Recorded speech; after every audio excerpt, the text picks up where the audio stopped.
কথা বলতেছি, প্রথমে আল্লাহর দরবারে শুকরিয়া জ্ঞাপন করছি। মহান আল্লাহ আমাদের উপরে রহমত নাজিল করেছেন, এই ফ্যাসিস্ট হাসিনা সরকারের পতন ঘটিয়েছে। দ্বিতীয়ত, বিপ্লবী ছাত্র জনতাকে অভিনন্দন এবং শুভেচ্ছা। ধারাবাহিক লড়াই সংগ্রামের মাধ্যমে হাসিনার পতন নিশ্চিত করেছে। এই হাসিনার পতনের মধ্য দিয়ে আমাদের প্রাথমিক বিজয় অর্জন হয়েছে, কিন্তু এখনো আমাদের অনেক কাজ বাকি আছে। এই ফ্যাসিস্ট হাসিনার যারা দোষর ছিল রাজনীতি কিংবা প্রশাসনে, তাদেরকে চিহ্নিত করে বিচারের মুখোমুখি করতে হবে। এখন পর্যন্ত অন্তর্বর্তীকালীন সরকার হয় নাই, এইখানে যেন কোন সামরিক শাসন কিংবা কোন ভারত নিয়ন্ত্রিত সরকার প্রতিষ্ঠা না হয়।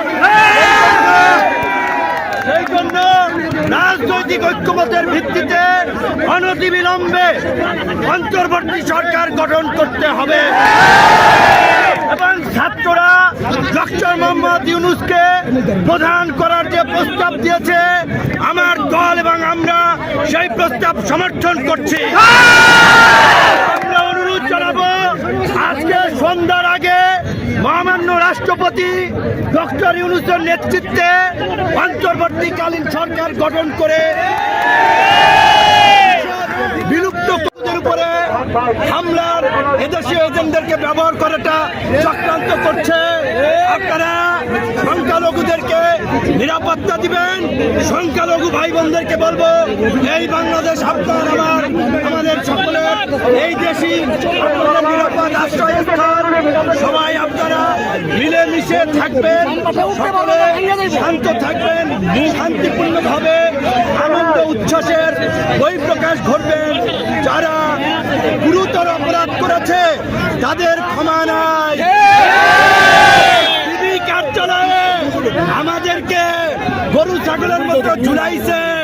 হারুনের নেতৃত্বে এডিসি শাহীন শাহ, যুগ্ম কমিশনার খন্দকার নুরুন নবী সহ যারা, তাদেরকে অবশ্যই বিচারের মুখোমুখি।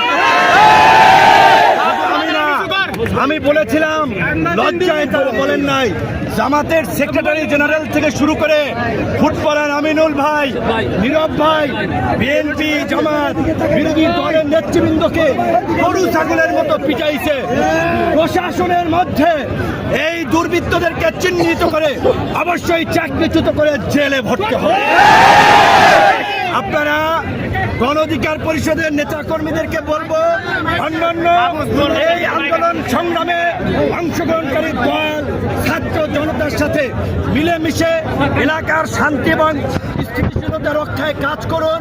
দুর্বৃত্তরা, দুষ্কৃতকারীরা যেন কোনো অঘটন না ঘটায়, আপনারা সেই বিষয়ে সতর্ক থাকবেন।